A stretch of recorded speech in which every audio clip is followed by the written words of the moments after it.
ओम नमो भगवते वासुदेवाय। ओम अज्ञानतिमिरान्धस्य ज्ञानाञ्जनशलाकया चक्षुरुन्मीलितं येन तस्मै श्रीगुरुवे नमः। वसुदेवसुतं देवं कंसचाणूरमर्दनं देवकी परमानन्दं कृष्णं वन्दे जगद्गुरुम्। कात्यायनी महामाये महायोगी निधीश्वरी नंदगोपसुतं देवी परिंदे गुरुदे नमः। ओम शुक्लांबरधरं विष्णुं शशिवर्णं चतुर्भुजं प्रसन्नवदनं ध्यायेत् सर्वसिद्धिविघ्नोपशान्तये। श्रीमद्भागवतम 7வது ஸ்கந்தம் 7வது அத்தியாயம் 7வது ஸ்லோகம். பிரகலாத் மகாராஜா கருவிலேயே அம்மாவுடைய தாயினுடைய கர்ப்பப்பையில இருக்கும்போது அவருடைய ஆசிரியர் நாரத மகரிஷி அவருக்கு தாயாருக்கு சொன்ன உபதேசங்களை தாயார் தேக அசௌகரியத்தினால தூங்கிட்டாங்க. களைப்புனால கர்ப்பத்தில் இருக்கக்கூடிய பிரகலாத் மகாராஜா நாரதருடைய உபதேசத்தை கேட்டுக்கிட்டு இருக்கிறார். கர்ப்பத்தில் இருக்க அந்த சிசு நம்ம பேசுறத கேட்டுக்கிட்டு இருக்கு அப்படிங்கிறத நாரதர் மகரிஷி உணர்ந்துக்கிறார். எப்படின்னா, இவர் சொல்லிக்கிட்டு இருக்கும்போது அம்மா தூங்குறாங்க. என்னமா தூங்குறியான்னு இவர் உற்று பார்க்கும்போது கொட்டுற சத்தம் கேட்குது. சொல்லுங்க அப்படிங்கிற மாதிரி ஒரு குரல் கேட்டவுடனே, சத்தம் கேட்டவுடனே இவருக்கு ஆச்சரியம். உற்று பார்த்தா தாய் தூங்கிட்டு இருக்கா. இவருக்கு புரிஞ்சிருச்சு. சிசு கேட்டுக்கிட்டு இருக்கிறத இவர் கண்டுபிடிச்சிட்டாரு, தெரிஞ்சிருச்சு. இவருக்கு மகிழ்ச்சி. சரி, தொடர்ந்து சொல்ல ஆரம்பிக்கிறார். பொதுவா நம்ம குரு சொல்லுவாங்க, பாகவதம் பகவத்கீதை பகவானுடைய லீலைகள், பகவானுடைய நாமம் எதுவா இருந்தாலும் எதுக்கும் எந்த வித்தியாசமும் இல்லை. ஆச்சாரியர்களுடைய வாக்கு, தீர்த்தம், கங்கா தீர்த்தம், இதெல்லாம் எல்லாமே சமமானது தான். துளசி, அந்த மாதிரி பகவான் நாமத்துக்கும் பகவானுக்கும் வேறுபாடு இல்லை. அவருடைய கதைகளை சொன்னாலோ இல்லை அடியார்களுடைய கதைகள், லீலைகள், பகவான் லீலையை அடியார்கள் வாழ்க்கையில் நடந்ததை பேசிக்கிட்டு இருந்தாலோ, ஏதாவது ஒரு ஸ்லோகம் பகவத்கீதையில கேட்டு அதை பாராயணம் பண்ணி அது ஒரு ஸ்லோகமாவது கொஞ்சமாவது ஞாபகத்தில் இருந்தாலோ நினைச்சிக்கிட்டு இருந்தாலோ, இதெல்லாம் பெரிய பாக்கியம். அதை யாருக்கும் சொல்ல முடியல அப்படின்னாலுமே நமக்கு நாமளே சொல்லிக்கிட்டு இருக்கலாம். தாராளமா சிரவணம், கீர்த்தனம், ஸ்மரணம், நினைக்கிறது, சொல்றது, கேட்கறது, இந்த மூணையும் நாமளே கூட நமக்காகவே செஞ்சுட்டு இருக்கலாம். ஏன்னா நமக்கு கண்ணுக்கு தெரிகிற மாதிரி பிள்ளைங்க நீங்க எல்லாரும் உட்கார்ந்து இருக்கிறத பார்த்துதான் சொல்லணும்னு கிடையாது. யாருக்கும் வர முடியுது, வர முடியல, கேட்க பிராப்தம் இருக்குது இல்லை சொல்ல பிராப்தம் இருக்குது இல்லை, அதை பத்தி ஒண்ணும் இல்லை. நினைக்கிறதுக்கு எந்த தடையும் கிடையாது. எங்க இருந்து வேணாலும், எப்படி வேணாலும், எப்போ வேணாலும் நினைச்சிட்டு இருக்கலாம். ஏன்னா நினைவுகள்ங்கிறது நம்ம உயிரோட இருக்கிற வரைக்கும் நினைவுகள் இருந்துட்டு இருக்கும். இந்த உடம்புல மட்டும்தான் இல்லை, இந்த உடம்பை விட்டுட்டு போனாலும் நினைவு நம்ம கூட தான் வரும். ஏன்னா பகவானே சொல்லி இருக்கிறது, எல்லாருமே அவங்கவுங்க நினைவுகளை சுமந்துக்கிட்டு தான் போய்கிட்டு இருக்கிறோம். இது பகவத்கீதையில பகவான் அழிவில்லாத பரம்பொருளுக்கு பிரம்மம்னு பேரு, அதனுடைய சுவாபம் அத்தியாத்மம் என்று சொல்லப்படுகிறது பாருங்க. அடுத்து பூதங்களை உண்டு பண்ணுவதற்காக செயல்படுற அர்ப்பணிப்பு, அந்த ரூபமான வினைக்கு பேரு தான் கர்மம்ங்கிறார். இது 8வது அத்தியாயத்துல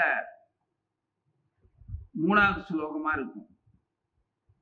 பூதங்களை உண்டு பண்ணுவதற்காக செய்யப்படுற அர்ப்பண ரூபமான வினைக்குத்தான் கர்மம்னு பேருன்னு சொல்றாரு. அர்ப்பணிப்பு அப்படிங்கிறது பூரணமா தன்னை ஒப்பு கொடுக்கிறது, அது அர்ப்பணிப்பு. அது வினைக்கு காரணமா முழுவதுமா தன்னை அப்படியே ஒப்படைச்சிடுறது. எல்லா வினைக்கும் காரணம் நம்ம தான்.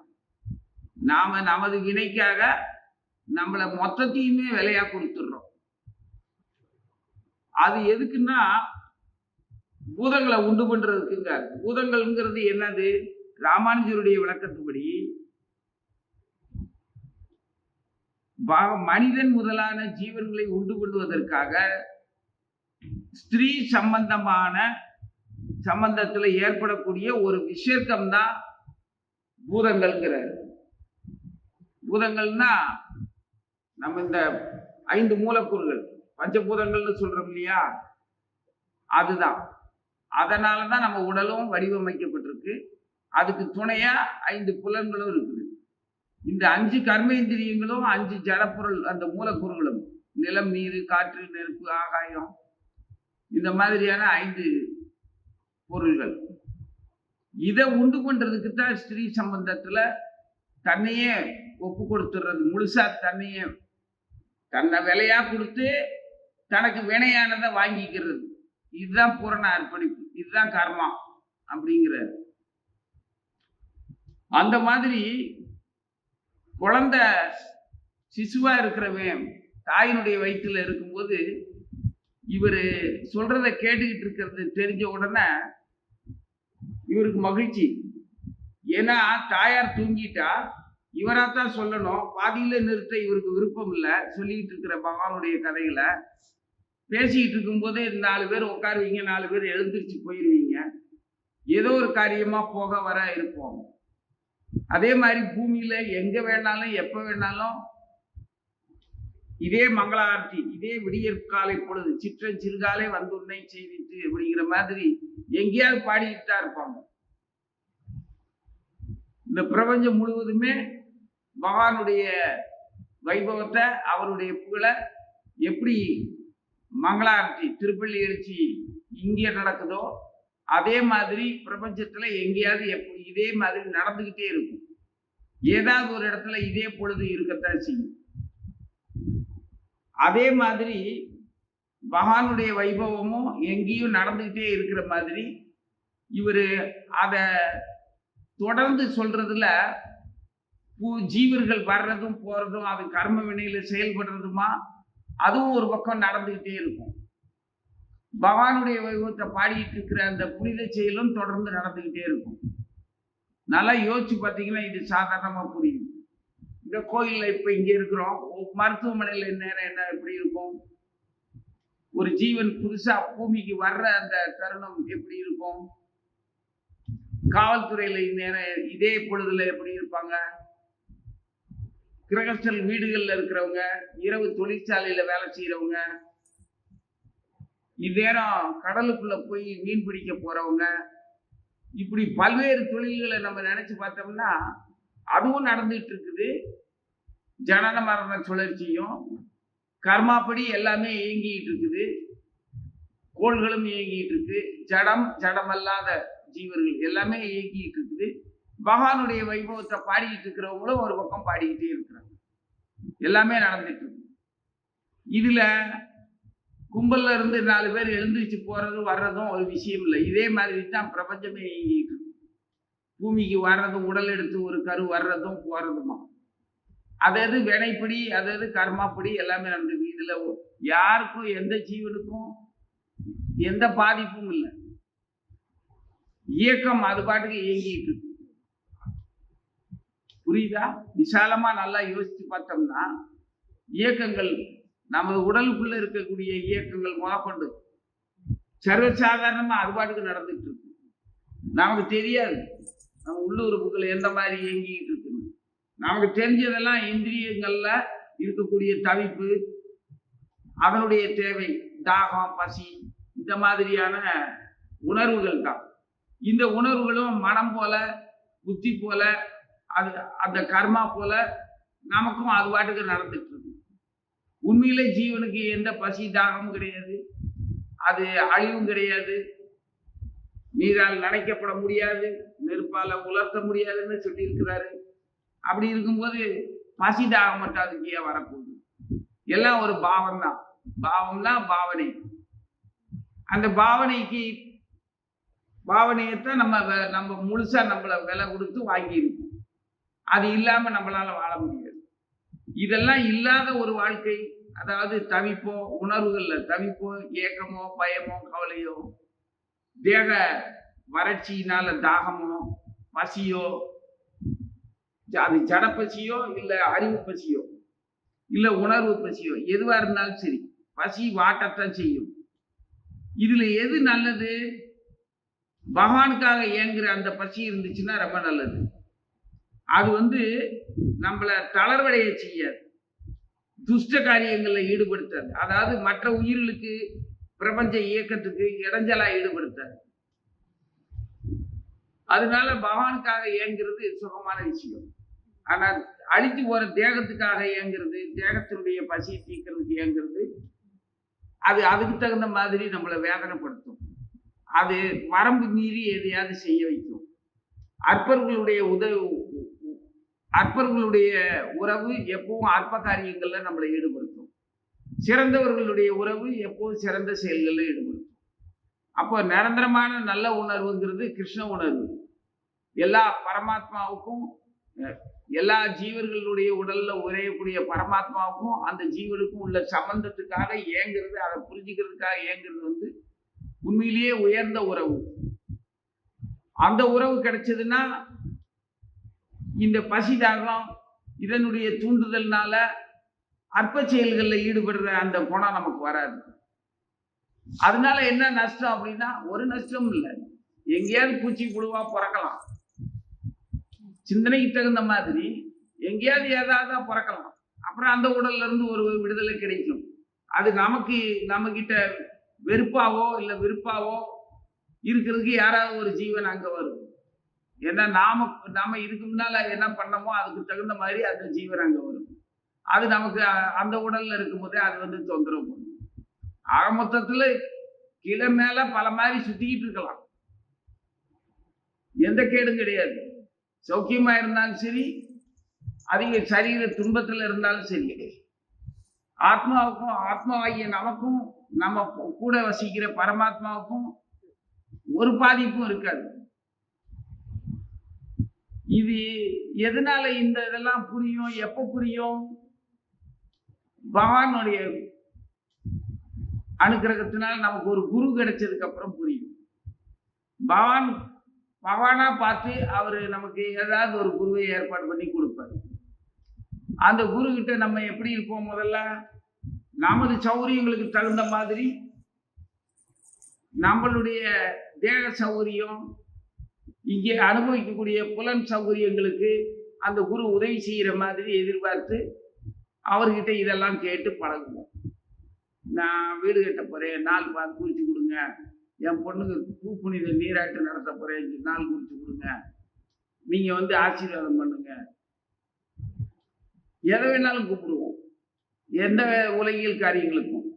இப்படி ஆன்மீக குருவை அழைச்சி பௌதிக வாழ்க்கையை வாழ்றதுக்காக கூப்பிடுறது ஒரு வகையான குணம்னா, பிரபலமானவன், பொருளாதாரத்துல கூடினவன், பொய்யனும் புரட்டணுமா இருக்கிறவனும் நம்புறவன், அந்த மாதிரி தன் குடும்ப காரியங்கள்லையும் விழாக்கள்ல அரசியல்வாதி, பிரபலமான புத்தாடின்னு சொல்லக்கூடாது, அது சிவபெருமானுடைய அம்சம்.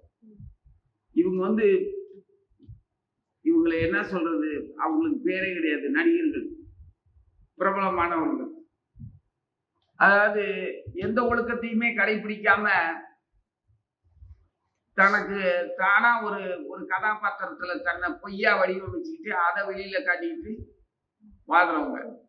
நியமனம் எதுவுமே சொந்த வாழ்க்கையில சொந்த சுகாதாரத்தையோ தூய்மையோ, மன தூய்மை, உடல் தூய்மை, புலன் தூய்மை எதுவுமே கடைபிடிக்கிறதுக்கு அவங்களுக்கு தெரியாது.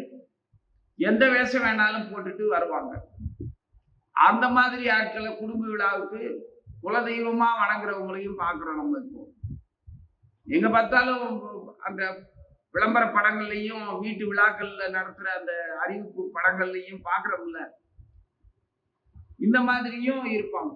இதுவும் ஜீவர்களுடைய சொந்த கர்மாப்படிதான். அவங்க பூரணமான அர்ப்பணிப்பு, அவங்களுடைய புலன் தேவைகளுக்காக, சரீர தேவைகளுக்காக தன்னை அப்படியே தன்னை மாதிரியே ஒரு ஜீவனுக்கு ஒப்படைச்சிடுறது. இந்த அர்ப்பணிப்புங்கிறது புதிய புதிய கர்மாக்களை கொடுத்துக்கிட்டே இருக்கும். கொஞ்ச நாள் எதுகிட்ட நம்மளை ஒப்படைக்கிறோம். எதுக்கு நான் இவ்வளவு விளக்கமா சொல்றேன்னா, நல்லா யோசிச்சு பார்த்தீங்கன்னு தெரியும். உங்களுக்கு ஒரு பண்டம் வேணும், ஒரு உடை வேணும், ஒரு புத்தகம் வேணும், பள்ளிக்கூடம் நாளைக்கு பரீட்சை இப்படின்னு தேடி போறீங்க பிள்ளைங்க. ஒவ்வொன்றிலையும் எந்த அளவுக்கு நீங்க உங்களை பூரண அர்ப்பணிப்பா அந்த செயலுக்கு ஈடுபடுத்துறீங்களோ அந்த அளவுக்கு அந்த செயல் உங்களுக்கு முழுசாவே கிடைச்சிடும். அதை கண்ணும் கருத்துமா வேலை செஞ்சா அந்த வெற்றி கிடைக்கும்னு பௌதிகத்துல சும்மா பாராட்டுவாங்க. நான் அதை பாராட்டுக்காக சொல்லல. நீ எதுலயாவது முழுமையா ஈடுபட்டேன்னா அந்த முழுமையான அந்த செயல் உனக்கு பூரணமா உன்னை ஆக்கிரமிக்கும். நீ அதை முழுசா ஆக்கிரமிக்கும் போது அது உன்னை முழுசா ஆக்கிரமிக்கும்னு அர்த்தம். இதுல பொறுப்பா சின்சியரா முழுமூச்சா பாடுபட்டாங்க, வெற்றி பெற்றாங்க அப்படின்னு சொல்றதெல்லாம் புரியுதா? பாராட்டுக்காக சொல்றது. அந்த பாராட்டு எதுக்கு? இன்னொரு சரீரத்தை வாங்குறது, என்னவாவும் பறக்கலாம். அதுக்காக இப்படி எல்லாம் முழுமூச்சா பாடுபட்டு வெற்றி அடையக்கூடாதுன்னு சொல்லல. விஷயம் என்னன்னா, இதுல மகிழ்ச்சி அடையவோ பயப்படவோ துன்பப்படவோ ஒண்ணுமே இல்லை. அறிவுபூர்வமா யோசிச்சோம்னா, நீ எதுல முழுமூச்சா உன்னை ஈடுபடுத்திக்கிறியோ அது முழுசா உன்னையும் ஈடுபடுத்திக்கும், உனக்கு சேர்ந்துடும். யார்கிட்ட பூரணமா நம்ம பாசமா இருக்கிறோமோ அவங்க பதிலுக்கு பூரணமா நம்ம கிட்ட பாசமா தானே இருப்பாங்க. அப்போ ஒருத்தர் ஆக்கிரமிக்க வேலை தானே அது. இது எங்கேயும் நடக்கும். இதுல மகிழ்ச்சி அடையிறதுக்கு ஒண்ணும் இல்லை, வெறுக்கிறதுக்கும் ஒரு காரியமும் இல்லை, வெறுக்க வேண்டிய அவசியம் இல்லை. அறகுறையா ஈடுபட்டோம்னா அதுவும் நஷ்டம்தான். உங்ககிட்ட நான் பூரண அன்போட இருந்தேன்னா முழுமையான அன்பும் மரியாதையும் எனக்கும் கிடைக்கும். நான் ஏனாதானு சொல்லி என்னுடைய தற்பெருமையை காட்டுறதுக்காக எதையாவது பேசி தொலைஞ்சிருந்தேன்னா அதுக்கு தகுந்த மாதிரி தான் நீங்களும் எடுத்துக்குவீங்க நம்மள. அப்போ அர்ப்பணிப்புங்கிறது கர்மமா இருந்தாலும் கர்மத்துல என்ன வந்துச்சு? கர்மம் இருக்கட்டும், அது இல்லைன்னா எப்படி இயங்க? இயக்கம் தான் கர்மம், கர்மம் தான் இயக்கம். பூமி எங்கும் ஏதாவது ஒண்ணு உயர்ந்தவர்களுடைய தொடர்பு, அதாவது உயர்ந்த எண்ணங்கள், சிறந்த எண்ணங்கள் தான் உயர்ந்த எண்ணங்கள்னு சொல்றேன். இது உயர்ந்தது தாழ்ந்ததுங்கிற அர்த்தத்துல எடுத்துக்க வேண்டியதில்லை. சிறந்தது உயர்ந்தது அப்படின்னு ஏதோ ஒரு வார்த்தையை சொல்றோம். அது என்ன அர்த்தம் அப்படின்னா, எல்லா ஜீவர்களுக்கும் நன்மை அளிக்கக்கூடிய விஷயங்கள் சிறந்தது, எல்லா ஜீவர்களுக்கும் தீமை அளிக்கக்கூடிய விஷயங்கள் சிறந்தது அல்லாதது. இதுல உயர்ந்ததுன்னு சொல்றதும் அதே மாதிரி தான். உன்னை எப்பவுமே உன்னோட சாதாரண நிலையிலிருந்து உன்னை ஜீவனை மற்ற ஜீவர்களால் வணங்கப்படுற உயர்ந்த ஒரு நிலைக்கு உன்னை கூட்டிட்டு போற அந்த எண்ணங்கள் உயர்ந்தது தானே. அந்த மாதிரி உயர்ந்தது. அந்த மாதிரி ஒவ்வொரு கர்மாவிலையும் ஒவ்வொன்று இருக்குது. இதுல பூமி எங்கும் அம்மா தூங்கிட்டாங்கிறதுக்காக நாரதர் சொல்றது நிறுத்தலை. ஏன்னா ஜீவன் கேட்கறது அவருக்கு தெரிஞ்சிருச்சு. யாருமே இல்லாம நாமளா பாதியில எப்படி நிறுத்துறது? யாருமே இல்லைன்னாலும் எல்லாரும் எப்பவும் கேட்டுட்டு தான் இருப்பாங்கன்னு சொல்ல முடியாது. அது அனுக்கிரகம் இருக்கணும், குருவினுடைய அனுக்கிரகம் இருந்துச்சு அப்படின்னா அந்த ஜீவனுக்கு இந்த விஷயங்கள்லாம் மனசுல படும். ஏன்னா கார்ல பட்டா மட்டும் கருத்துல பற்ற போறதில்லை. கருத்துல இருந்தா கூட கவனத்துல பட்டு அதை செயல்படுறது அந்த தருணத்துக்கு பயன்பட போறதும் இல்லை. அதுவும் சொல்ல முடியாது. தெரிஞ்ச விஷயமாவே இருக்கும், மறந்துடுவான். வண்டி ஓட்டிட்டு போகும்போது பிரேக் போடுறதுக்கு பதிலாக ஆக்சிலேட்டரை மிதிச்சு தொலைச்சிட்டான்னா என்ன ஆகும்? அவ்வளவுதான். அந்த மாதிரி ஆபத்தான அது அப்ப தெரியுமே 20 வருஷமா வண்டி ஓட்டுறானே அப்படின்னா அன்னைக்கு மறந்துட்டியா? எப்படி மறந்தான் தெரியாது இல்லையா? செயலாற்றலின் நுணுக்கங்கள் உணர கடினமானது இருக்காரு பகவான். உணர்ந்து பார்த்தா அப்படி செயல்கள் பின்னால அது அந்த அந்த மூளைங்கிற அந்த பொறியியல் உணர்வுகள் மூலமா போய் பார்த்தோம்னா அந்த சிக்கல் முடிவையோ தொடக்கத்தையோ கண்டுபிடிக்க முடியாது. அது தேவையும் இல்லை. ஏன்னா முடிவையும் தொடக்கையும் கண்டுபிடிச்சோம்னா இப்ப நீ என்ன நிலையில இருக்கிறியோ அதுக்கு காரணம் அவ்வளவுதான் தெரிஞ்சிடும். அப்ப நிலைமை மாறப்போறது ஒண்ணும் இல்லை. முடிவையும் தொடக்கத்தையும் கண்டுபிடிச்சிட்டோம்னா வினையோட தொடக்கம் வினையோட முடிவை கண்டுபிடிச்சாலுமே கண்டுபிடிச்சதுக்கு அப்புறம் என்ன தெரியுமா? இப்ப கையில உனக்கு என்ன உணர்வோ என்ன நிலையோ என்ன உடலோ என்ன வாழ்க்கையும் இருக்குதோ அதுதான் அப்படிங்கிறது தெரியும். அப்ப இந்த ஆன்சருக்கு தான் இவ்வளவு நாள் பாடுபட்டமா அப்படின்னு தான் இருக்கு. இப்ப நான் வசிக்கிறது வாழ்றது சரிதான் அப்படின்னு தான் இருக்கு. இந்த சமாதானத்துக்கு அதுக்கு எதுக்கு அவ்வளவு பாடுபட்டு முதலையும் முடிவையும் பல காலங்களை கண்டுபிடிக்கணும், ஜென்மங்களையும் வேதங்களையும் போட்டு மல்லு கட்டிட்டு. அதான் ஆச்சாரியன் சொல்றேன், இப்ப இருக்குது நல்ல செய்தியில தானே இருக்க, பகவானை நினைச்சுக்கிட்டு வேற என்ன வேணும்? கர்மாப்படி உனக்கு காரு பங்களா வேணுமா? இல்ல கஞ்சிக்கு வழி இல்லாத பிளாட்ஃபார்ம்ல தெருநாயா தெரியணுமா? ரெண்டுமே உன்னோட லிஸ்ட்ல இருந்துச்சுன்னா ரெண்டுமே உனக்கு விரும்பினா கிடைச்சிருங்க. விரும்பினா என்ன, வினையில இருந்துச்சுன்னா கிடைக்குமே. இதுல கண்டுபிடிச்சு வேற அந்த நிலையை அடையணுமா? தானாதான் நடக்கும்ல, அப்படிதானே?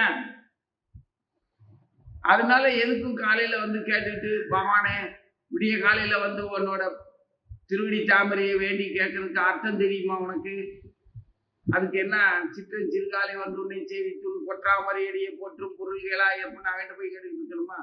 எப்ப காலையில நீ குழந்தை எழுப்புற மாதிரி ரொம்ப பாசமா ஸ்ரீரங்கத்துல எல்லாம் காலையில திருப்பள்ளி எழுச்சியை பார்த்தோம்னா குழந்தை எழுப்புற மாதிரி அந்த குழந்தைக்கு பிரியமான பொருள்களையும் பண்டங்களையும் பொம்மைகளையும் காட்டி எழுப்புற மாதிரி எழுப்புவாங்க.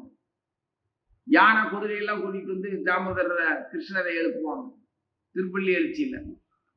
ஒவ்வொரு இடத்துலயும் ஒவ்வொரு மாதிரி திருப்பள்ளி எழுச்சி ரொம்ப கொண்டாட்டமா இருக்கும். இதெல்லாம் நம்ம சாதாரண புலன்களை சிறந்த உன்னதமான புலன்களா பகவானோட சேர்ந்து அனுபவிக்கிற ஒரு ஆனந்தம். கர்மாவிலேயே இது எப்படிப்பட்ட கர்மா, ஆனந்தமான கர்மா. அது எப்பவும் மகிழ்ச்சியா இருக்கும். அதுக்குதான் எண்ணங்களால உயர்ந்த சிந்தனைகள், நல்ல ஒரு உணர்வு, பரமாத்மாவுக்கும் நமக்கும் இருக்கக்கூடிய அந்த உறவை புரிஞ்சுக்கிட்டு அனுபவிக்கிறது நிரந்தரமான இன்பமா இருக்கும். சாதாரண ஜடத்திலையும் கர்மாவிலையும் நம்மள மாதிரி ஒரு கர்மம் பிடிச்ச ஒரு உறவு, தற்செயலான உறவு, தற்காலிகமான உடல் உறவு இருந்துச்சுன்னா அது அதுக்கு தகுந்த மாதிரி கழிவுகள்ல கொண்டு போய் நம்மளை சேர்த்துரும். கழிவுகளையே உண்டு வாழ்ற உயிர்கள் எவ்வளவு இருக்குது இன்னைக்கு. கழிவுகத்துல பசுவே அப்படித்தான் வாழ்க்கை, கொடுமையான வாழ்க்கை. அப்படி கேட்டுக்கிட்டு இருக்குது. இவர் சொல்ல ஆரம்பிச்ச உடனே இவருக்கு சொல்ல சொல்ல ரொம்ப ஆனந்தம். கேட்கறதுக்கு ஒரு புனிதமான தூய்மையான மன தூய்மை உள்ள ஜீவர்கள் முன்னால் அவர் வந்து கேட்டா, நாம சொல்றோம் அவங்க கேட்கிறாங்கிற நிலையெல்லாம் மாறி போய் பரஸ்பரம் போதையந்த கதையந்தசிய துசியந்தீச ரமந்தீச. அவங்க சொல்றாங்க, இந்த உன்னத ஆத்மாக்கள் ஒருவருக்கொருவர் உபதேசித்துக் கொண்டு எப்பொழுதும் என்னையே பேசிக் கொண்டு இருப்பார்கள் பகவான் சொன்ன அந்த ஆனந்தத்துக்கு வந்துடும். தூய்மையா கேட்கறதுக்கு ஆள் இருந்தா சொல்றவங்களுக்கும் அப்படி. அதனால நாரத மகரிஷிக்கு ரொம்ப அந்த ஆனந்தம். அவர் தொடர்ந்து சொல்ல ஆரம்பிக்கிறார். அப்படி சொல்லிக்கிட்டு இருக்கிறதுல ஒரு ஸ்லோகம் தான் இன்னைக்கு நம்ம படிக்கிற இந்த ஸ்லோகம். அது என்னன்னா, பிரகலாதனுடைய அப்பா வந்து இரணியகசிபு. அவர் வந்து அசுர குலத்தை, தைத்தியர் குலத்தை சேர்ந்தவர். அவர் குல வழக்கப்படி ஹரிய எதிரியா நினைச்சு, அதாவது போட்டியாளனா நினைச்சு ஹரியை வெற்றி கொள்வதுதான் அவங்க குலத்தினுடைய பெருமை. ஹரினா கிருஷ்ணர், கிருஷ்ணர் தான் ஸ்ரீமன் நாராயணன். ஒவ்வொருத்தருக்கும் பகவான் ஒரு விதமான உறவை கொடுப்பாரு. காதலனா இருப்பாரு, நண்பனா இருப்பாரு, ரொம்ப பிரியமுள்ள எதிரியாகவும் இருப்பாரு. இது அவரவர் விருப்பப்படி. விருப்பம்னா அவங்க ஏற்கனவே பண்ணி வச்சிருக்கிற கர்மாப்படி தான் அவங்களுக்கு விருப்பமே உண்டாகும். உன்னோட பூர்வீக கர்மா என்னவோ அதுக்கு தகுந்த மாதிரி தான் உனக்கு உன் மேல ஆசையும், உனக்கு விருப்பமான பொருள்கள் மேல ஆசையும், அதுக்கான செயலுக்கான திட்டங்களும் அந்த காலப்படித்தான் வரும். அப்ப அதை விருப்பம்னு சொல்லவா கர்மான்னு சொல்லவா? எனக்கு இப்படி சொல்லிக்கிட்டு இருக்கிறதுல எனக்கு பிரியம் இருக்குது அப்படின்னா என்னோட கர்மாப்படி இவ்வளவுதான் சொல்ல முடியும். புரியுதா? இதை நான் வெறும் உலகியல் வாழ்க்கை, உடல் வாழ்க்கை, வயிற்றுப்பாட்டுக்காக இப்படி புலம்பிக்கிட்டு சொல்லிக்கிட்டு இருக்கேன். எந்த ஒரு தேவைக்காகவும் சொல்லல. இது சொல்றது எனக்கு பிடிச்சிருக்குது. அது என்ன லாபம்னு கேட்டா அது தெரியாது. நான் சுகமா இருக்கிறதுக்கு காரணம் என்னன்னு கேட்கறது என்ன சொல்ல முடியும்? நீ சுகமா இருக்க விரும்புற, எதுக்காக அப்படி சுகமா இருக்க விரும்புறேன்னு யாரையாவது கேட்க முடியுமா? சுகமா இருக்கிறதாடா விரும்புவோம், இதுக்கு காரணம் என்ன வேண்டி கிடக்கு?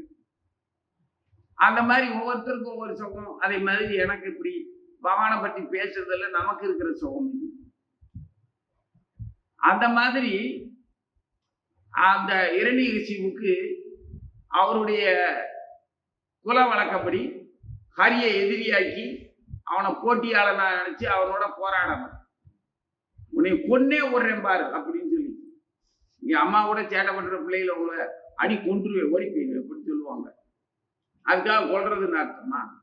யார் யாரை கொல்ல போறோம்? ஒன்றும் கொல்ல மாட்டோம், ஆனா பேசுவோம். அப்படி அதுல ஒரு சுகம் இருக்கும். நட்புக்குள்ள நீங்க கூட தான் ஒவ்வொருத்தரையும் இப்படி சொல்லிக்கிறீங்க. யாராவது அதிக பிரசிங்கத்தனமா அவங்ககிட்ட நட்பு ரீதியா இருக்கிற உன்னோட தோழிமார்கள் எதையாவது கொடுங்கினாங்கன்னா தொட்ட கையை ஒடிச்சு விடுங்க அப்படிம்ப, கொட்டையை விடுங்க, ஓடி போயிடு அப்படிங்கிறீங்க. அதெல்லாம் ஒரு மகிழ்ச்சியான சந்தோஷமான விஷயம். சண்டை அந்த மாதிரி பகவானும் இரண்யகசிபும் அப்பப்போ சண்டை போட்டுக்கிறது. இரண்யகசிபு மட்டும் இல்லை, அது இன்னும் இருக்காங்க. ராவணன் தான் எதிர்த்தியாவது கொடுங்குவான், அவன் அடி வாங்குவான், ஜாவான். இந்த மாதிரி அவங்க மகிழ்ச்சியா சண்டை போட்டுக்கிறாங்க. அந்த மாதிரி சண்டை போடுறதுக்கு பகவான் முன்னேற்பாடெல்லாம் பண்ண வேண்டியதில்லை, பயிற்சி எல்லாம் பண்ண வேண்டியதில்லை. ஆனா யார மனப்பூர்வமா எதிரியா நினைச்சு, முட்டாள் தான். இப்ப நான் ஒரு ஜீவனை பயங்கர எதிரியா நினைச்சு அவனுக்காகவே, அவனை அழிக்கிறதுக்காகவே என் வாழ்நாள் செயல்கள் சிந்தனைகள் எல்லாத்தையும் நான் வழங்குறேன் அப்படின்னா கேடுகட்ட முட்டாள் நான். ஏன்னா நகைப்பிற்குரிய விஷயம் இது. யாரையும் அழிக்க முடியாது. அவனால எனக்கு துன்பம் வருதுன்னா அது என்னோட கர்மா, என்னால உங்களுக்கு துன்பம் வருதுன்னா அது உங்களோட கர்மா. அதுக்கு நான் என்ன பண்றது? கழுதை நடக்கிறது நடந்துட்டு போகுது. எதை கொஞ்சம் கூட சொரணையே இல்லாம இந்நேரம் விடிய காலையில இந்த மங்களமான பல விஷயங்களை பேசணும். இந்நேரம் கொலை ஆடுகளையும் கோழிகளையும் சாப்பிட்றதுக்காக இந்நேரம் சங்க அறுத்துக்கிட்டு இருக்கிற செயலும் இந்த பூமியில் நடந்துகிட்டு தான் இருக்கு. அவனுக்கு ஏதாவது வருத்தம் இருக்குதா? அந்த ஜீவன் கத்துதுங்கிறது கூடவா தெரியல? அவளை குரல் கூடவா காலில் விழுகல? காலில் போட்டு அமுக்கிக்கிட்டு சர்வசாதாரணமா மற்றவங்கிட்ட சாவாசமா பேசிக்கிட்டு எத்தனை கிலோ ஓடும் உனக்கு அப்படின்னு சுவாரஸ்யமா குழந்தை ஊட்டிகளோட கார்ல வந்து ஸ்கூட்டர்ல வந்து காத்துக்கிட்டு இருந்து கசாப் கடை காய்ச்சல்ல நாய்களும் காத்திருக்கு, இவங்களும் காத்திருந்து வாங்கிட்டு போய் சவத்தோட போட்டு அந்த சவத்தை போட்டு அதை அவிச்சு திக்கிறதுல எவ்வளவு பெருமை. அதுக்காகவே செலவு பண்ணிக்கிட்டு இருக்கிறான். அதே மாதிரி பகவான் யாரையும் அழிக்கிறதுக்கு முன்னேற்பாடெல்லாம் பண்ண வேண்டியதில்லை. அவரும் எனக்கு ஜாலியா தான் இருப்பாரு. ஆனா அவரை அழிக்கணுங்கிறதுக்காக இவன் கடுமையான பிரயத்தனம் பண்ணணும். ரொம்ப தீவிரமா இருக்கணும். தன்னைத்தானே துன்புறுத்திக்கிட்டு அந்த மாதிரி பல்லாயிரம் வருடங்கள் தவம் இருக்க போயிட்டார் அவரு. ஏன்னா ஹரியை எப்படியாவது அழிக்க போறாராம் இரண்யகசிபு. அவருடைய விருப்பம், அவருடைய உனக்கு யார் மேலேயாவது கோபம் இருந்துச்சு அப்படின்னா அந்த கோபத்தை குறைக்கிறதுக்காக வந்து வாங்கிட்ட என்ன இதுக்கு போய் கோபப்பட்டு இருக்க அப்படின்னு சிரிச்சு கேலி எல்லாம் பண்ண முடியாது. பழையபடி நான் அவன் சொன்னேன்னா என் மேல உனக்கு கோபம் திரும்பிடும். அந்த மாதிரி அவர் அந்த செயல்ல அவ்வளவு கடுமையா இருக்கிறார். இந்த டாக்டர் நீ ஆபரேஷன் தியேட்டருக்குள்ள சின்சியரா ஆபரேஷன் பண்ணிக்கிட்டு இருக்கும்போது அந்த மாதிரி அந்த அந்த உடலுக்கு ரிப்பேர் பார்த்துக்கிட்டு இருக்கும்போது எழுதியாவது அறுத்து முடிச்சு போட்டு தச்சு அதை மருந்தை போட்டு குணப்படுத்துறேன் காப்பாத்துறேன்ட்டு சரீரத்தோட சண்டை போட்டுக்கிட்டு இருக்கிற அந்த நேரத்தில் சின்சியரை இது இருக்கு வெட்டி வேலை செய்யறேன் ஆபரேஷன் தியேட்டருக்குள்ள நான் வந்தேன்னா என்ன ஆகும்? அதே மாதிரி அவர் தவம் இருக்க போயிட்டாரு. புரியுதா? இரண்யகசிபு கேட்டா ஹரிய கொல்லணுமா அப்படி போயிட்டாரு. இதே முட்டாளு இந்திரன் என்ன பண்றியான்?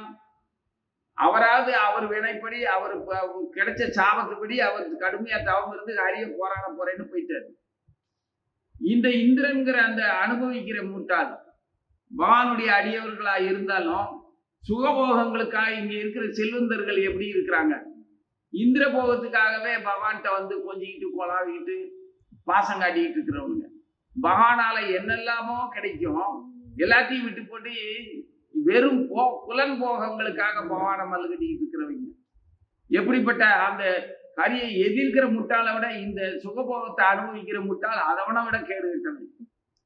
அல்ப முட்டாள்கள், அவனாவது சிறந்த முட்டாள். மல்லுகட்டியால் பகவான் அவங்க எப்படி தூக்கி பகவான் மடியில போட்டுல கிழிச்சாரு. இவன் அப்படி சம்மதிப்பானா? அந்த மாதிரி ஒரு சர்வ சாதாரணமான முட்டாள். அவன் சிறந்த முட்டாள் தான் இவன் இந்த முட்டாள். இவன் என்ன செய்யறான்? இவன் கற்பனை தன்னுடைய போகத்துக்கு இடைஞ்சலா அதே இரண்யகசிபு வர வாங்கிட்டு பெரிய வரத்தை வாங்கிட்டு வந்துட்டான்னா நம்மளை ஆக்கிரமிச்சு அழிப்பான், கொடுமையா இருக்கும், அவனுடைய வாரிசை இல்லாம பண்ணிடுவோம் அப்படின்னு சொல்லி கர்ப்பஸ்திரியான பிரகலாதனுடைய அம்மாவை அவன் லோகத்துக்கு கூட்டிட்டு போயிடுவோம்னு கடத்தி கொண்டு போறான். அப்ப நம்ம ஆள் வர்றாரு, நம்ம மகரிஷி நாரதர். அவர் தான் பொதுவா எல்லா இடத்துலயும் தெரியுறவர். பகவானுடைய உள்ளம் அவர். அவருக்கு விருப்பு வெறுப்பு ஆனந்தம் எல்லாத்துக்கூட அர்த்தம் தெரியும். உள்ளது உள்ளபடிதான் இருப்பாரு. பூரண உண்மை பின்னணியே அவருக்கு தெரியும். எப்பவுமே கதாபாத்திரத்துல ஒரு டைரக்டருக்கு, ஒரு இயக்குனருக்கு கதாபாத்திரங்களுடைய தன்மை, பூரண தன்மை தெரியும். அந்த நேரத்துல அந்த கதாபாத்திரம் என்ன செய்யணுமோ அதை மட்டும் கரெக்டா சொல்லுவார்.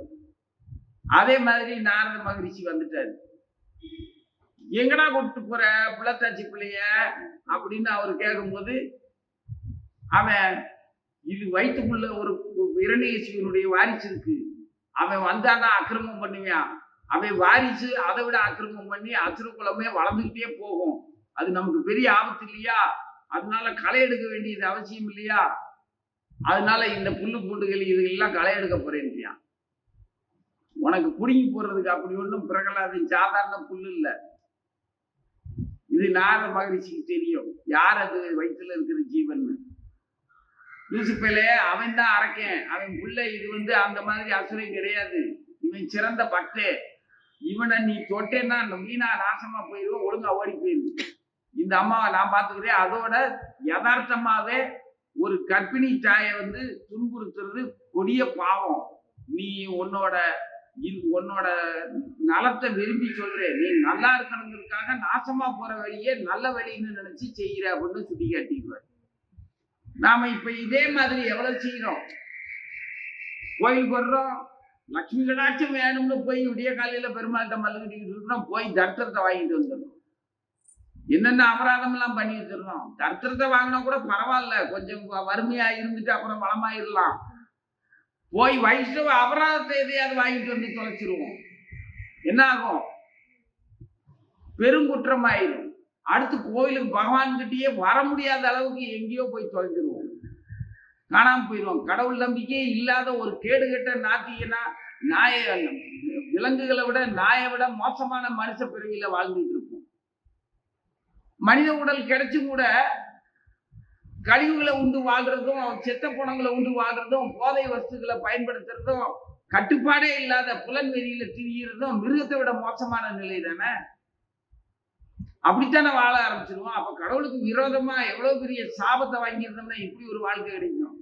இவனுக்கு இதை விட மோசம் என்னது? இவனுங்க மாதிரி சாபம் பெற்ற இந்த அயோக்கியர்களுடைய பகட்டையும் படலோகத்தையும் அதிகாரத்தையும் பார்த்துட்டு அதுக்காக ஏங்குற முட்டாள்கள் அதை விட மோசமானவங்க.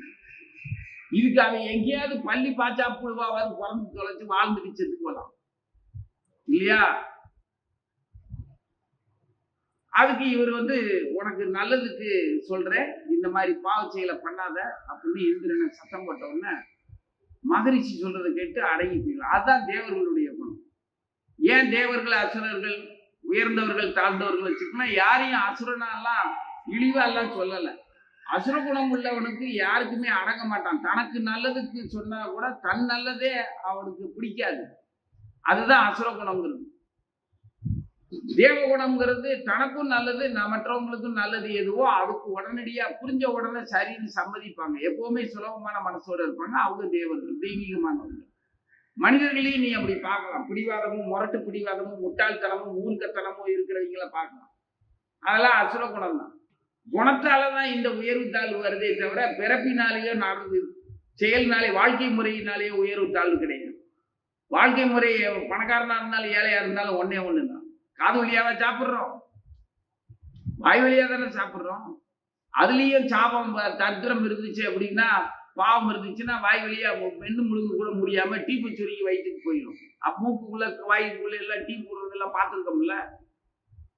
ஒரு பிளாஸ்டிக் குழாயை விட்டு உணவும் காத்தும் தண்ணியும் செலுத்துவாங்கல, அப்படி வாழணுமா என்ன? அந்த மாதிரி ஒரு கேடுகட்ட வாழ்க்கை வாழ்ற நிலைக்கு அசுரன் இந்திரன் தள்ளப்படுற இந்த சூழ்நிலை மற்றவர்களால் தூண்டுதலால ஏதோ அவன் புத்தி இழந்து போய் இப்படி செஞ்சுட்டான். நாரத மகரிஷி குரு சமயத்துல காப்பாத்திட்டாரு. அவன் வணங்கி உங்க ஆசிரமத்திலேயே வச்சுக்குவேன், திரும்ப நான் அரண்மனை கொண்டு போய் விட முடியாது, அங்கே இருக்கிறவே எப்படா எங்க மகாராணியை தூக்கிட்டு போனேன்னு பிடிச்ச மாட்டிக்குங்க. பர்ச ஒரு 10 பையில இருந்து எடுத்துட்டு நான் வைக்க போறேன்னா நடக்குமா? வம்பு. அதனால நாரதத்தையே ஒப்படைச்சிட்டு ஓடிக்கிட்டு ஐந்து. நாரதர் அவர் ஆசிரமத்துக்கு கூட்டிட்டு போனார். இது ஒரு சன்னியாசி இன்னொருத்தையும் பொண்டாட்டியை வீட்டுல வச்சுக்கிட்டலாமா அப்படின்லாம் பஞ்சாயத்து நிறைய இருக்கு. ஆனா அதே சன்னியாசி அவளுடைய நன்மைக்காக கொண்டு போய் அந்த தகப்பனை போல இருந்து பராமரிச்சார். பார்த்து அவங்க வர சொல்லும் போது கர்ப்பஸ்திரியான அந்த பொண்ணு நல்லா சேவை செஞ்சு இவருக்கும் குருவுக்கு சேவை செஞ்சு நல்லா தான் இருந்தாலும் ஒரு உடல்ல இன்னொரு உடல்ல சுமக்கிற ஒரு தாய் இல்லையா, அவளுக்கு களைப்பு இருக்கத்தானே செய்யும். அந்த களைப்புல மன அமைதியாகி, இப்போ நான் பாவத கதைகள் சொல்ல ஆரம்பிச்சோன்னு உங்களுக்கு தூக்கம் வருதுன்னா அது என்ன அர்த்தம்? மனசு அளவாயாம அமைதியாயிருது, அப்படியே சொக்கிடுது. அந்த மாதிரி பாவதம் கேட்ட உடனே அம்மா தூங்கிட்டான். தூங்கின உடனே உள்ள இருக்கிற குழந்தை தூங்குற மாதிரி இல்லை. ஏன்னா அது எப்பவும் தூங்கிட்டு தான் இருக்கு. உள்ள சுவாரஸ்யமான ஒரு விஷயம் கிடைக்க ஆரம்பிச்ச உடனே அதுக்கு ரொம்ப ஆனந்தம், மகிழ்ச்சி. அது ஊக்கொட்டுறது கேட்ட உடனே இவருக்கு பேரானந்தம். ஆஹா, சிசு இப்பவே கர்ப்பத்திலேயே அவன் எவ்வளவு பாக்கியசாலியா இருக்கிறான். பகவான் கதையில கர்ப்பத்திலேயே கேட்கிற அளவுக்கு அவனுடைய அற்புதமான ஸ்திதி இருக்கு அவனுக்கு. இரணியசுவுக்கு பிறக்கிறவனா இருந்தாலும் கூட, அசுரனுக்கு பிறக்கிறவனா இருந்தாலும் கூட எப்பேற்பட்ட பிள்ளையா இருக்கான் அப்படின்னு அவருக்கு ஆனந்தம். அதனால அவரு தொடர்ந்து சொல்ல ஆரம்பிக்கிறார். அப்படி முழுவதும் சொல்லி முடிச்சு பகவானுடைய வைபவத்தெல்லாம் பிரகலாதன் கருவிலேயே கேட்டான். கேட்டு முடிஞ்சது. அடுத்து பிறந்தாச்சு. பிறந்ததுக்கு அப்புறம் நமக்கு இப்ப நாம பிறந்து இவ்வளவு பெரிய பிள்ளைகளா நீங்க இருக்கீங்க. ஆனா அம்மா கர்ப்பத்துல கருவறையில இருந்து வளர்ந்தது உங்களுக்கு இப்ப ஞாபகம் இருக்காது. ஆனா அந்த நினைவு இருக்காது, ஞாபகத்துல அந்த சம்பவ ஞாபகத்துல இருக்காது. அதே சமயத்துல அப்போ கத்துக்கிட்ட படிச்சுக்கிட்ட அந்த உணர்வுகள் இப்போ உங்க குணத்துல இருக்கும். சில குழந்தைங்க விரல் சூப்பிக்கிட்டு இருக்குங்க. காரணம், தாய் வயிற்றுல இருக்கும்போது தாயாருக்கு பயமோ ஒரு யாருடைய துணையாவது வேணுங்கிற ஒரு ஏக்கமோ இருக்கிற ஏதாவது மென்மையான உணர்வு இருக்கும். அந்த உணர்வுனால பாதிக்கப்பட்ட அந்த சிசு பிறந்ததுக்கு அப்புறம் விரல் சுத்திக்கிட்டு இருக்கு. எப்போவாது ஒரு துணை, அம்மா முந்தானிய துணைக்கு ஏதாவது ஒரு துணியை பிடிச்சிக்கிட்டு விரல் சுத்திக்கிட்டு. ஏன்னா அது தாய் முதல்ல பயந்த அந்த சுபாவம் குழந்தைக்கு இப்போ துணை தேடிக்கிட்டு இருக்கிற அந்த குணம் வந்து. இது உதாரணத்துக்கு சொல்றேன். இது மாதிரி ஒவ்வொருத்தருடைய குணத்துக்கும் நமக்கு அம்மா வயிற்றுல இருக்கும்போது நம்ம எந்த மாதிரியான உணர்வுகளை, அம்மா உணர்வையும் எப்படி அனுபவிச்சாலோ அதோட பாதிப்பு தான் நமக்கு இருக்கும். பிள்ளைகளுக்கு இருக்கிற காரணம் தான். ஆக அது அந்த ஜீவன் அப்படிப்பட்ட தாயிட்டே அந்த மாதிரி சூழல்ல தான் அது உற்பத்தி ஆகுது. அதனுடைய கர்மா, தொடர் கர்மாவை கண்டுபிடிச்சோம்னா அதான் சொன்னோம். ஆரம்பத்தையும் முடிவையும் தேடி போனோம்னா இப்ப நீ இருக்கிறது சரித்தாங்கிற நிலைமைக்கு தான் வரும். அது முதல்லயே இருக்கிறது சரித்தான்னு ஏத்துக்கிட்டா முடிஞ்சு போச்சு. அதான காலவரையும் பண்ண வேண்டியது இல்லை. அடுத்து இருக்கிற நிலைமையை மாத்துறதுக்கு என்ன செய்யணுமோ அந்த வழி என்னவோ அதை கண்டுபிடிச்சிட்டோம்னா அது கெட்டிக்காரத்தணும். அது இயற்கையாவே பகவான் கிடைச்சிருச்சு அவனுக்கு, பிரகலாதனுக்கு. அவன் ஒரு சிறந்த கிருஷ்ண பக்தன் ஆகணுங்கிறது அவனுடைய அமைப்பு. அதனால அசுர பிறவிக்கு வந்தாலும் கூட அவனுடைய தூய்மையான ஆசிரியர் ஒருத்தர் அவனுக்கு கிடைச்சிட்டார். அப்படி பிறந்ததுக்கு அப்புறம் அவன் தாய்கிட்ட இருக்கும்போது கேட்ட அந்த விஷயங்கள்லாம் உணர்வாகவும் அறிவாகவும் மனசுல பதிச்சிருக்கே தவிர நாரதரோ வேற யாருமே அவனுக்கு ஞாபகத்துல இல்லை. வயிற்றுக்குள்ள இருக்கிற குழந்தை குரல் தான் கேட்டுச்சு, நாரதர் எங்க பார்த்துச்சு. அதே மாதிரி பிறந்ததுக்கு அப்புறம் அந்த ஞாபகம் அவன் மனசுல நல்லா பதிஞ்சதுனால அவன் தன்னுடைய வகுப்பு தோழர்களுக்கு கருவில கேட்டதை அவன் திருப்பி சொல்றான். எவ்வளவு பெரிய ஆற்றல் இது! எங்க அம்மா வயிற்றுல இருக்கும்போது எங்க அப்பா அம்மா என்ன செஞ்சாங்க தெரியுமா? அப்படியெல்லாம் உங்களுக்கு தெரிஞ்சதுன்னா இன்னைக்கு உங்க அப்பா அம்மாவை மதிக்க மாட்டீங்க. கோபம் வந்துடும். வளர்ந்து தெரிஞ்சதுக்கு அப்புறம் கோபம் வருது. கோபம் வர்றதுக்கு காரணம் என்னன்னு தெரியல உங்களுக்கு. கேட்டா என்ன சொல்லுவீங்க? அப்பா இப்படி பண்றாரு, அம்மா இப்படி பண்றாங்க அப்படின்னு ஏதாவது குறை சொல்லுவீங்க. ஆனா அந்த குறை சின்ன சின்னதாகவும் இருக்கலாம், உண்மையான வெறுப்பாகவும் இருக்கலாம். தன்னலத்துக்காக வெறுப்பு இருக்கலாம், இல்ல அவங்களோட அன்பு உங்களுக்கு கிடைக்கலங்கிறதுக்காக வெறுப்பா இருக்கலாம். ஏதோ ஒண்ணு எதிர்மறையா ஆகும். ரொம்ப பிரியமா இருக்கிற தாய் தகப்பன் மேல இருக்கிற பிரியமா இருக்கிற பிள்ளைகளும், பிள்ளைகள் மேல பிரியமா இருக்கிற தாய் தகப்பனும் இருக்கத்தான் செய்யறாங்க. ஆனா எப்படி இருந்தாலும் தேக சம்பந்தத்துல இருக்கும்போது, உலகியல் வாசனைக்காக அளவாயும் போது எல்லாருமே ஒருத்தருக்கு ஒருத்தர் ஒரு குறிப்பிட்ட சூழல்ல போட்டியாகவும் எதிரியாகவும் ஆயிடுவாங்க. இந்த நாய்க்கெல்லாம் நீயே தான் வளர்ப்ப, அதுக்கு நீ தான் சோறு போடுற, அது சாப்பிட்டுக்கிட்டு இருக்கும்போது தட்டை இழுத்துன்னா உனைய கடிக்க வந்துடும். அந்த மாதிரி தான் மனுஷனும் ஒன்னாத்தான் விளையாண்டுக்கிட்டு இருப்பான். அவனுக்கு ஒரு இடைஞ்சல்னு கேள்விப்பட்டாலோ அவன் தான் அவனை இப்படி போல் சொன்னான்னு சொல்லிட்டாலே உடனே எதிரி ஆக்கிட்டான். அப்படிதானே? இந்த தேக சம்பந்தமான உடல் சம்பந்தமான ஜட வாசனை இருந்துச்சு அப்படின்னாலே அவன் யாருக்கிட்டையுமே நல்லவனாகவும் அன்பாகவும் இருக்க மாட்டான். தனக்குத்தானே அன்பா இருக்க மாட்டானே, அப்புறம் எப்படி மற்ற ஜீவர்கள்ட்ட அன்பா இருப்பான்? எல்லாம் சுயநலமும் கேவலமான நரி தந்திரமும் இருக்கிறவன் எப்படி அன்புன்னு சொல்ல முடியும்? ஆட்டை பிரியமா பேர் சொல்லி வளர்க்கான், ஒண்ணுதிக்கிறதுக்கு தானே, அதை எப்படி அன்புன்னு சொல்லுவ? அப்போ ஒருத்தர் அனுபவிக்கணுங்கிற ஆசையில அன்பா இருக்கிற கூட்டு களவாணிய அந்த கூட்டத்துக்குள்ள போய் அன்பை தேட முடியுமா? புரியுதா? ராவணனுடைய அந்த புறத்துல அத்தனை பேர் இருந்தாங்க, அவன் மேல பிரியத்திலேயா இருந்தாங்க? அவனுக்கு அவங்களுக்கு சௌரியம், அதே மாதிரி அவனுக்கு அவங்க சௌரியம், அவ்வளவுதானே? இந்த மாதிரி கூட்டம். அந்த மாதிரி இவன் கருவில கேட்ட அந்த நாரதர் சொன்ன கருத்துக்கள்லாம் மனசுல பதிஞ்சதுல இவன் பிறந்து வளர்ந்ததுக்கு அப்புறம் நல்லா ஞாபகம் இருக்குது. தன்னுடைய பிள்ளைகளுக்கு, தன்னை போன்ற வகுப்பு தோழர்களுக்கு இவன் சொல்லிக்கிட்டு இருக்கிறான். அன்னைக்கு எங்க அப்பா அம்மா எப்படி இருந்தாங்க தெரியுமா, என்ன பண்ணாங்க தெரியுமா, எங்க அம்மா எப்படி இருந்தா தெரியுமான்னு அது வரிசையா சொல்றான். அந்த சொல்றதுல 6, 7, 8 3 ஸ்லோகங்கள் சேர்த்தாப்புல படிப்போம். வெற்றியை விரும்பிய தேவர்கள் அசுர அரண்மனையை தாக்கி தகர்த்து கொள்ளையடித்தனர். இதற்குள் இந்திரன் பட்டத்தரசியான எனது தாய் தயாதுவையும் சிறைப்பிடித்தான். எனது தாயோ அன்றில் பறவை போல் பயத்தால் நடுங்கி கதறினான். ஆனால் இந்திரனோ அவளை பலாத்காரமாக இழுத்து சென்றான். தற்செயலாக அவளியே வந்த தேவரிஷி நாரதர் அழுது புலம்பும் எனது தாயை கண்டார். தேவர்கோனே, குற்றமற்ற இவளை இழுத்து செல்லுகின்றாயே, இது என்ன நீதி? நீயோ அனைத்து செல்வங்களும் பெற்றவன், இவளோ பிறன் மனைவி, மகா பதிவிரதை. இவளிடம் தவறு புரியாதே, விட்டுவிடு, உடனே இவளை விட்டுவிடு என்று கூறினார். தேவரிஷி நாரதர் தன்னுடைய தாயை சூழ்நிலையை புரிஞ்சு, எனது தாயோ, நம்ம இன்னைக்கு படிக்கிற ஸ்லோகம், எனது தாயோ அன்றில் பறவை போல். அன்றில் பறவைன்னா எத்தனையோ பறவைகள் இருக்குது, 84 லட்சம் உடல் வாழியில இந்த பறவை இன ஒரு சுகமான, சுதந்திரமான, அற்புதமான பறவை.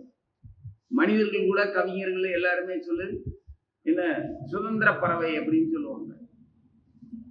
பறவையைத்தான் உதாரணமா காட்டுவாங்க சுதந்திரமா இருக்கிறது. ஏன்னா மற்ற உயிர்களுக்கு இல்லாத சுதந்திரம் கொஞ்சம் அதிகமா இருக்கிற மாதிரியே இந்த பறவை இனங்களுக்கு இருக்கிறது நம்மளால புரிஞ்சுக்க முடியும். என்ன, அது காற்றுலையும் நினைச்சா பறந்து போயிடும், நாம நினைவுகள் பறக்கிற மாதிரி. இப்படி அதனுடைய சுதந்திரத்தை நீ ரசிச்சு பார்த்தீங்கன்னா நல்லா இருக்கும். அந்த பறக்க முடியாத பறவைகள் எல்லாம் மனிதர்களுக்கு உணவாயிருக்கு. பறக்கிற பறவையும் பிடிச்சிட்டு விடுறாங்க. பறக்க முடியாத பறவைகள் தானே கோழிகள். பறக்க முடியாத பல பறவைகள் பூமியிலையும் நடப்பாது. பறவை மாதிரி இருக்கும், ஆனால் பறக்க தெரியாது, ரொம்ப தூரம் பறக்காது. பறக்கிற பறவைகள்லேயே அதுல சிறந்த பறவை, ரொம்ப அன்பானது, யாருக்கும் எந்த ஒரு அசூயையும் தராம இனிமையாகவும் அழகாகவும் வாழக்கூடிய பறவை. அது அந்த அன்றில் பறவைங்கிற அந்த பறவை ரொம்ப பயந்த சுபாவம். மென்மையானவர்கள், எல்லோர்கிட்டையும் அன்பா இருக்கிறவர்கள் முதல்ல பயந்துதான் வாழுவாங்க. தீமை கண்டு அஞ்சாதவர்கள், அஞ்சுவது அஞ்சாமை பேதமை இல்லையா? அதனால தீமை கண்டு அஞ்சுறது தான் முதல்ல அடிப்படை அன்பான வாழ்க்கை. தீமைக்கு அஞ்சாம இருக்கிறது ஒரு வாழ்க்கையா? அந்த மாதிரி ஒரு அன்பான உயிர் பறவை எப்படி துடிக்குமோ அது மாதிரி எனது தாய் கதறினாள் அப்படின்னு அந்த அம்மாவுடைய பயத்தை வயிற்றுல இருந்து உணர்ந்து அந்த பிள்ளை சொல்றோம். எங்க அம்மா அந்த நேரம் ஆதரவற்ற நிலையில எப்படி இருந்தா தெரியுமா? அந்த துடிப்பை அவன் உணர்ந்து சொல்றான். அந்த நேரத்துல என்னுடைய குரு, அதாவது தனக்குன்னு ஒருத்தர் வந்து வழிகாட்டி, எப்போ நடுநடுங்கி போய் ஆபத்தான சூழ்நிலையில செய்வதறியாம திகச்சு போய் இருக்கிற நேரத்துல யார் வந்து ரொம்ப பாசமாவும் அன்பாவும் வந்து ஆதரவு காட்டுறாங்களோ, வழிகாட்டுறாங்களோ, அவங்க கடவுளோட அனுப்பின தூதுவர்களா தானே நினைக்க முடியும். நான் எவ்வளவு பெரிய துன்பத்துல இருந்தேன், அந்த நேரத்துல வந்து கை கொடுக்க வந்தாங்க அப்படிங்கிறது, நான் துன்பத்தை எந்த அளவுக்கு மதிக்கிறேனோ, அதுல இருந்து எந்த அளவுக்கு விடுதலை பெற விரும்புறேனோ அந்த அளவுக்கான சக்தி உள்ள ஒரு குருவா உயர்வா மதிப்பு. சாதாரண துன்பத்துக்கு சாதாரணமா உதவி செஞ்சா அவன் அது மாதிரி. இந்த இவ்வளவு தூரம் நடந்து போறோம், எங்க போறீங்க? நான் அந்த பக்கம் தான் போறேன், வண்டியில வரீங்களா அப்படின்னு கூடி கொண்டு விட்டான்னா அதுக்கு நன்றி எவ்வளவு? அந்த அளவுக்கு தான் இருக்கு. ஜென்ம ஜென்மமா பல ஜென்மங்களுக்கு எனக்கு வந்திருக்கிற ஆபத்து, இனி வரப்போற ஆபத்து எல்லாத்துல இருந்து காப்பாற்றுறதுக்கு ஒருத்தன் வந்திருக்கிறான்னா அவன் எப்படி ஆகணும்? புரியுதா? அவர் எப்படிப்பட்டவரா இருப்பாரு? அதை நினைச்சு பிரகலாதன் சொல்றான், எனக்கு தெய்வத்தால் அனுப்பப்பட்ட என்னுடைய மகரிஷி, என் தாய் அப்படி தவிப்பா இருக்கும்போது வந்தாரு அப்படின்னு. அப்போ நாம முதல்ல எதை மதிக்கணும்? நாம வந்திருக்கிற துன்பத்தை மதிக்கணும். அதனுடைய அளவு தெரியணும். என் தேக அசௌகரியமா, எனக்கு பசியா தாகமா, இல்ல உடல் கடந்த அறிவு தாகமா, இல்ல ஜென்ம ஜென்மமா ரொம்ப தூரத்துல நான் சின்ன பிள்ளையா இருக்கும்போது யாரையெல்லாம் எப்படியெல்லாம் சேர்ந்து வாழ்ந்தேன், இன்னைக்கு அதே ஆள் தான் நானு. உடலால இந்த பூமிக்கு வந்த காலங்கள் நீண்ட காலம் ஆயிடுச்சு, 60 70 80ன்னு ஆயிடுச்சு. ஆனா அன்னைக்கு என்னுடைய தாயும் தகப்பனும் சகோதரனும் சகோதரிகளும் என்கிட்ட அன்பா இருந்த என்னுடைய நண்பர்களும் ஆசிரியர்களும் இப்பவும் எனக்கு வேணுங்கிற அதே ஏக்கமும், அவங்களோட நான் வாழும்போது அவங்களுடைய அன்பை புரிஞ்சிக்காம வளராத பருவத்தினால அனுபவம் இல்லாத அறிவுனால அவங்களுடைய அன்பை புரிஞ்சிக்காம சில சமயங்கள்ல எடுத்தறிஞ்சு பேசி இருக்கிறேன், சில சமயங்கள்ல ரொம்ப பிரியமா நடந்திருக்கிறேன். அந்த பிரியத்தை அவங்க புரிஞ்சிக்காதபடி இருக்கும்போது அதுக்கு நான் கோபப்பட்டிருக்கிறேன். அவங்க என்கிட்ட பிரியமா இருக்கும்போது நான் அசௌகரியமாய் இருந்ததுல அந்த பிரியத்தை ஏத்துக்காம இருந்திருக்கிறேன். இதெல்லாம் நினைச்சு பார்த்தோம்னா நமக்கு எப்படி இருக்குது? இப்ப அவங்க எல்லாம் இல்ல, நான் எப்படி நன்றி பாராட்டுவேன், எப்படி அன்பு பாராட்டுவேன்? அவங்களுக்கு மறுபடி நான் என்ன செய்யறது? அவங்களுக்கு செய்ய முடியல.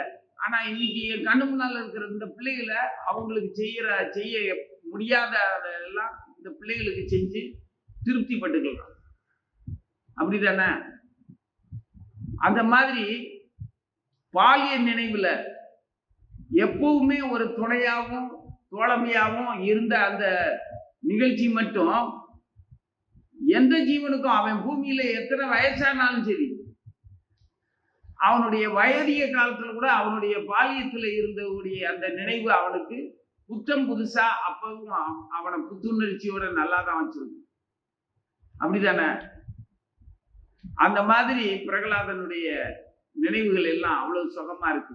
எவ்வளவு பெரிய ஆபத்துல, எவ்வளவு பெரிய துன்பத்துல என் தாயும் நானும் இருந்த இந்த நேரத்துல ரிஷி வந்தார், மகரிஷி நாரதர். அவர் இந்திரனை திட்டுற மாதிரி சொன்னாலும் அவனுடைய உயர்வு அவனுக்கு உணர்த்தி, உன்னோட உயர்வுக்கு இந்த செயல் தகாது அப்படின்னு சொல்லி சுட்டி காட்டி அனுப்புனாரு. அவனும் பணிஞ்சு விட்டுட்டு போயிட்டான். அப்போ பிரகலாதனுடைய மனப்பூர்வமான சந்தோஷம் என்னது? எப்படி அந்த குருவுக்கு மரியாதையும் பாசமும் தெய்வீகமான அந்த கடவுளுக்கு சமமாகவும் அவரை மதிக்க முடியுது? நமது துன்பத்தினுடைய அளவு என்னவோ அதுல இருந்து அந்த அளவுக்கு நீக்கின அளவுக்கு அவர் மேல பாசமும் மரியாதை. அப்படிதானே? நமக்கு அவசியமான எது துன்பம்னே தெரியாம உடல் ரீதியா புலன் ரீதியா மற்றவர்கள்ட்ட போட்டி மனப்பான்மையோடையோ அல்லது தற்காலிக நட்பை உயர்ந்த நட்புன்னா நினைச்சு மயக்கத்துல இருக்கிறவனுக்கு, நம்ம தன் ஆபத்தே தெரியாதவனுக்கு அந்த ஆபத்துல இருந்து காப்பாத்துற பேர்வழின்னு பகவான் திருவடி சம்பந்தத்தை உண்டு பண்றேன்னு வர்றவனை நமக்கு அப்படி மதிக்க தெரியாது. ஏன்னா நமக்கு மரியாதை, நமது துன்பம், நமது நிலையே நமக்கு தெரியலங்கும் போது நம்மளை காப்பாற்ற வர்றவனை பற்றி பெருசா தெரியும். ஏதோ பாவம் வயிற்றுப்பாட்டுக்காக சிங்கரிச்சு ஹரே ராம ஹரே கிருஷ்ணான்ட்டு வந்திருக்காரு அப்படின்னு இறக்கப்படுவீங்க. என்ன அந்த இறக்கத்தை முதல்ல வாங்கிக்கிட்டு அப்புறமா கொஞ்சம் கொஞ்சமா அவங்களுடைய துன்பத்துடைய அளவை அவங்க தெரிய வச்சு உணர வச்சு அதுக்கப்புறம் அதுல இருந்து விடுதலை வேணும்னு அதனுடைய மதிப்பு தெரிய வச்சதுக்கு அப்புறம் தான் அவங்களுக்கு அது புரியும். அப்ப தெரியும் நான் என்ன இப்ப எப்படி பாலியத்துல நாம எப்படி நம்மளை இழந்தவங்க கிட்ட எப்படி நடந்துக்க முடியாம விட்டுட்டோமேன்னு இப்போ வருத்தப்படுறோமோ, அதே மாதிரி குருவை காப்பாற்ற வந்த குரு கிட்ட நம்ம எப்படி நடந்துக்கிட்டோம்னு குரு இல்லாதப்போ தெரியும். அப்படி ஒரு நிலை வர்றதுக்கு முன்னாடி குரு இருக்கும்போதே எல்லாத்தையும் கத்துக்கணும், தெரிஞ்சுக்கணும். ஓம் நமோ பகவதே வாசுதேவாய.